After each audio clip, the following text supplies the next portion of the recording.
ಭಾರತದಿಂದ ರಫ್ತಾಗ್ತಿದ್ದ ಮಾವಿನ ಹಣ್ಣುಗಳನ್ನು ತಿರಸ್ಕರಿಸಿದ ಅಮೆರಿಕ. ಭಾರತದಿಂದ ಅಮೆರಿಕಾಗೆ ರಫ್ತಾಗಿದ್ದ ಮಾವಿನ ಹಣ್ಣುಗಳನ್ನು ಅಲ್ಲಿಯ ಅಧಿಕಾರಿಗಳು ಅಸಮರ್ಪಕ ದಾಖಲೆಗಳ ಕಾರಣದಿಂದ Los Angeles, San Francisco, Atlanta ಸೇರಿದಂತೆ ವಿವಿಧ ವಿಮಾನ ನಿಲ್ದಾಣಗಳಲ್ಲಿಯೇ ತಿರಸ್ಕರಿಸಿದ್ದಾರೆ. ರಫ್ತುದಾರರಿಗೆ ಅವುಗಳನ್ನು ಅಮೆರಿಕಾದಲ್ಲೇ ನಾಶಗೊಳಿಸೋದು ಮತ್ತು ಭಾರತಕ್ಕೆ ವಾಪಸ್ ರವಾನಿಸೋದನ್ನ ಬಿಟ್ಟು ಬೇರೆ ಆಯ್ಕೆ ಇರಲಿಲ್ಲ. ಮಾವಿನ ಹಣ್ಣು ಬೇಗನೆ ಹಾಳಾಗೋದ್ರಿಂದ ಮತ್ತು ಭಾರತಕ್ಕೆ ವಾಪಸ್ ರವಾನಿಸಲು ಗಣನೀಯ ವೆಚ್ಚವಾಗೋದ್ರಿಂದ ಅವುಗಳನ್ನು ಅಲ್ಲೇ ನಾಶಗೊಳಿಸಲು ರಫ್ತುದಾರರು ನಿರ್ಧರಿಸಿದ್ದು. ಇದರಿಂದ $5 ಲಕ್ಷ ನಷ್ಟವನ್ನ ಅಂದಾಜು ಮಾಡಲಾಗಿದೆ.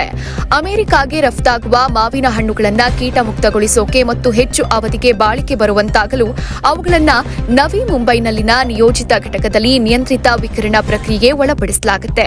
ಅಮೆರಿಕದ ಕೃಷಿ ಇಲಾಖೆ ನಿಧಿಯೋರ್ವರು ಈ ಪ್ರಕ್ರಿಯೆಯ ಮೇಲ್ವಿಚಾರಣೆಯನ್ನು ನೋಡಿಕೊಳ್ತಾರೆ. ಅಮೆರಿಕಾಗೆ ರಫ್ತು ಮಾಡೋಕೆ ಯೋಗ್ಯವಾಗಿದೆ ಅಂತ ಪ್ರಮಾಣ ಪತ್ರ ನೀಡುತ್ತಾರೆ.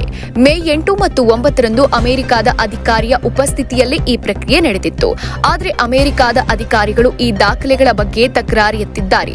ಅವರು ಪರಿಶೀಲಿಸಿದಾಗ ದಾಖಲೆಗಳು ದೋಷಪೂರ್ಣವಾಗಿರುವುದು ಕಂಡುಬಂದಿದೆ. ಮಾವಿನ ಹಣ್ಣುಗಳಲ್ಲಿ ಯಾವುದೇ ಕೀಟಗಳಿಲ್ಲ, ದೋಷ ಇರೋದು ಪ್ರಮಾಣ ಪತ್ರದಲ್ಲಿ ಇಲ್ಲ. ಮಾವಿನ ಹಣ್ಣುಗಳಲ್ಲಿ ಯಾವುದೇ ಕೀಟಗಳಿಲ್ಲ, ದೋಷ ಇರೋದು ಪ್ರಮಾಣ ಪತ್ರದಲ್ಲಿ.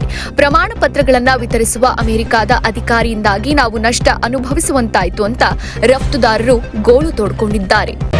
ಮತ್ತಷ್ಟು ಸುದ್ದಿಗಳಿಗಾಗಿ ನೋಡ್ತಾ ಇರಿ ಪಬ್ಲಿಕ್ ನ್ಯೂಸ್ 24x7. ಇದು ಸತ್ಯದ ಧ್ವನಿ.